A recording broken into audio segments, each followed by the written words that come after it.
So here we are walking in the rich man's paradise, Applecross. Very quiet, lots of trees around. Yes, big houses everywhere, hushed tones. Even the birds are kind of like, hey, wait, don't make too much noise. It's Sunday and us rich people don't want to be disturbed. Lots of hills here. They're very sort of elegant, safe maybe even. Hey, wait a minute, who's that walking past our house? They go, gargoyles. Ah well, so we've walked sort of away from the river. We've walked up through Applecross, and here we are on a bit of a hill, and soon, when I crest the hill, we should be able to see the river again and the city through the smog. In fact, you can just see it through there. Down the end of that hill is the river. Not sure what part of the river it is. Thought I was going to end up at Heathcote, a beautiful place that used to be a mental asylum, and now it's quite picturesque. Whatever, I'll just go with the flow. I see where we are now. In fact, I might take a left down this little eloquent drive. We've got to get the kilometres in. I mean, so far I've only done 4.43. Well, that's not enough, is it? Need a few more than that. I mean, Jane is doing 15. I've got to get at least 8. Yes. It's quite lovely here. Listen to it. Birds in the morning. Houses for sale. Over $1 million, 2 million, 3 million. Who knows? You know, the funny thing is, we're on a hill, and if there wasn't all these great big houses around, there'd be a view all the way to the city. And I'd imagine a lot of these people bought the houses initially for the beautiful view, and the person in front of them bought the house for the beautiful view, and the next person bought the house for the beautiful view, and now the beautiful view, well, it's just great big houses and some old ones. Yeah, when that house was there first, it probably was, oh, look at me, look at my view. It's a funny thing. I'm reading this book, well, I'm listening to this book, Siddhartha by Hermann Hesse. It's a lovely book, I really enjoy it. I read it first and now I'm listening to it as I drive down to Bustleton. And it's all about, it's very similar to the Buddha story. In fact, it's set in the Buddha story time, where the young fella, he's born a Brahmin from a fairly well-off family, similar to the Buddha, and but he's good looking and everybody's, you know, he's got everything going for him, but he's not happy. He's got this yearning to find some sort of truth. Oh, there we go, this is what I'm looking for, Heathcote. We found Heathcote. This is the beginning of Heathcote. Very beautiful, absolutely lovely. It's got a little, as I said, it used to be a mental health institution. Of course, the best view for the lunatics, and nobody likes to have the lunatics having the best view, so they've made it now into quite a posh place for the rich. Oh look, somebody's bought themselves a nice little sports car, or he's on a motorbike. Zim, make a lot of noise. Ah dear, oh dear. You know, I'm right over motorcyclists. I know I used to be one. I don't miss it at all. So, Siddhartha. So him and his best friend Govinda, they leave and they go search. Initially they go and become one of the ascetics, I think they call themselves. The guys that sort of walk around in a loincloth and don't eat very much, eat very minimalist, and sort of stay in the hot sun, stay in the freezing cold, and really put their bodies to the test. You know, making it as hard as possible to see how they endure Yeah, well, he did that for 3 years, and then he thought to himself, wait a minute, nothing's really changing. You know, yes, now I can go without food, and I can go without sleep, and I can go without clothing, warmth and comfort.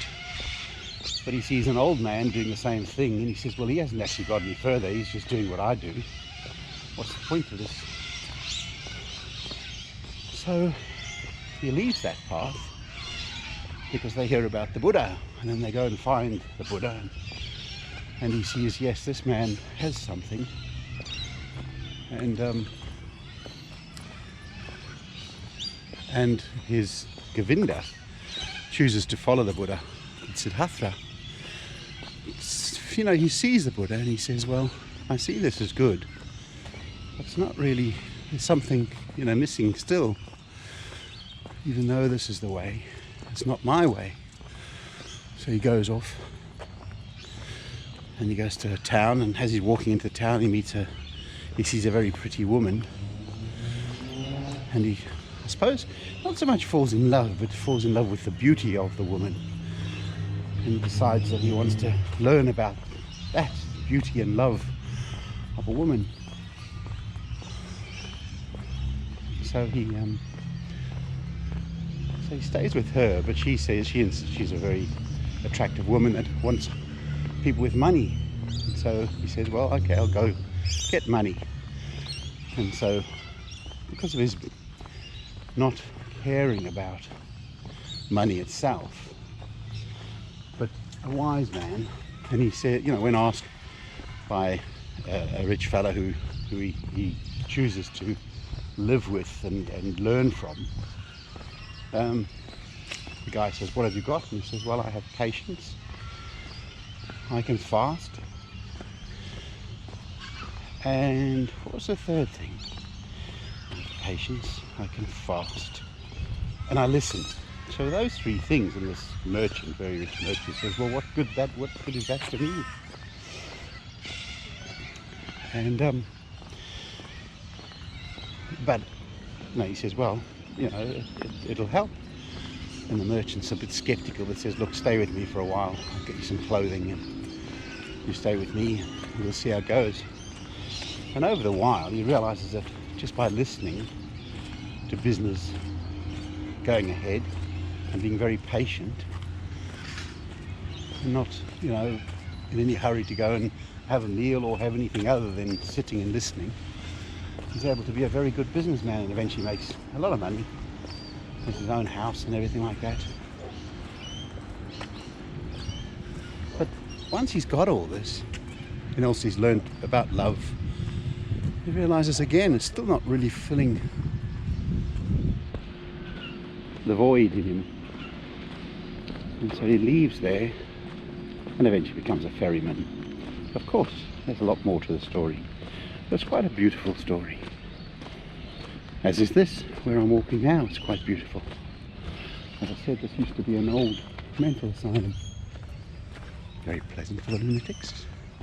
Double double do, look at my view, absolutely lovely.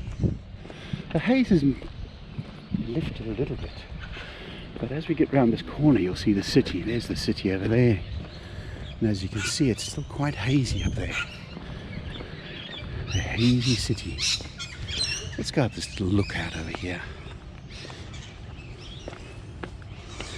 Oh yes, I'm the captain of my ship. Ahoy there, laddies! Ahoy! Ahoy, doggy! Now isn't that just beautiful for a Sunday morning? This is autumn in Perth. Could you get much better? I mean, apart from the smog, this is just perfect. Isn't it? Well, I think it is anyway. And this is lockdown in Perth.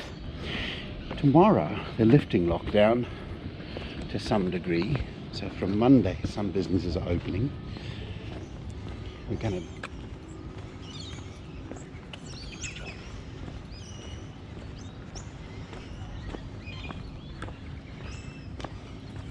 So from tomorrow we're going to be allowed to have, I think, 20 people in one space, and some shops and restaurants will be able to open.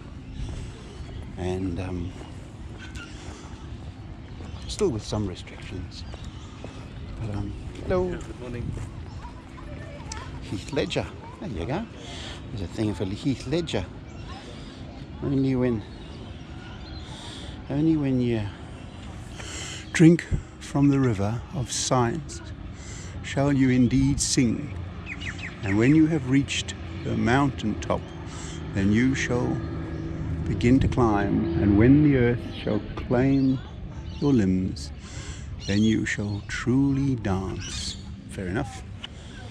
There we go. Heath Ledger played Batman the Joker. That was, I suppose, his most famous role.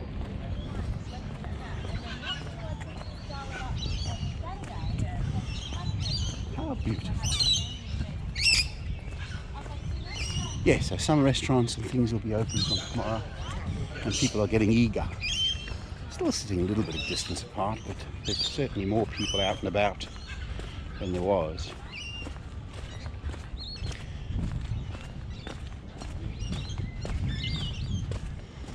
It's absolutely lovely. Down this little windy path that will take us down back to the river, and then we shall sort of head back to the car. What a beautiful walk it's been, I must say. Perth is absolutely lovely. I feel very lucky. I feel very lucky about everything at the moment, actually. You know, this job I've got, I think I'm certainly happier at the moment than I was with Silver Chain. We're a very small group. There's only sort of 3 of us. Well, at any one time there's really only 2 of us on, 2 or 3. And because it's the government, you kind of feel a little bit more secure. It's not as if it's going to suddenly fold, although you never know, you can never guarantee anything. And Bustleton is lovely. The drive's a bit sort of funny, but the thought of sort of being secure down there in a little van is certainly appealing at the moment. It might not be once I'm actually doing it. Oh, wait a minute, did I get back to talking about vans? Oh, Edwin, you and your blooming vans. So, oh, where did I get to? Yes, that's right, we're going to look at the Kia Carnival and the Honda Odyssey. Those are our next little goals. Anyway, I think that's enough now. We'll just get you down this windy path. And I think once we get down to the water's edge, I might turn you off. Because, you know, you've had the view now. Absolutely beautiful view. And the rest is just, you know, walking along the river. I mean, come on, you know. Yeah, I mean, you don't want too much of that, do you? Luckily, I've got it. Probably a good another 4 kilometres. Ding, ding, dings at the bow. Look at that. Oh, yeah. I live in Perth. Well, actually, even better than that, I live in Rockingham.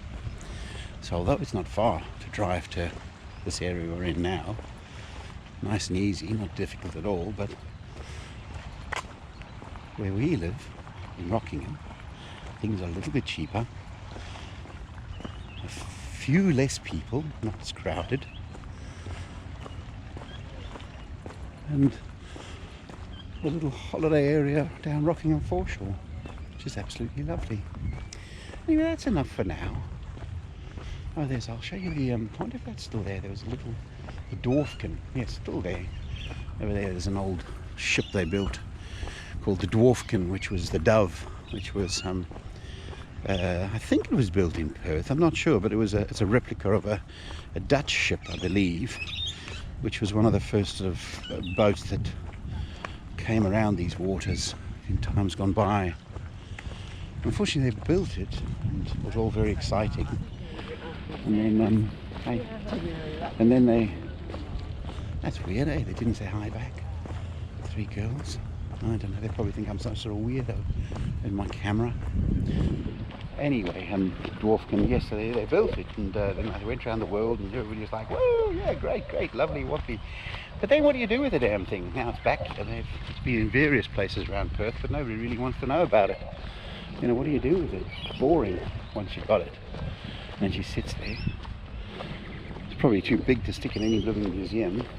And anyway, it's not as special as, you know, sort of the first ship. I think that was called the, what was that? I think that was the, I forget what the first one was. They built that in Fremantle as well, the first one. And I think that's now in some museum or whatever. This one's just one of many. Right, that's enough of that. Okay, little camera. Thank you very much for listening. And we'll catch up with you later. Bye for now.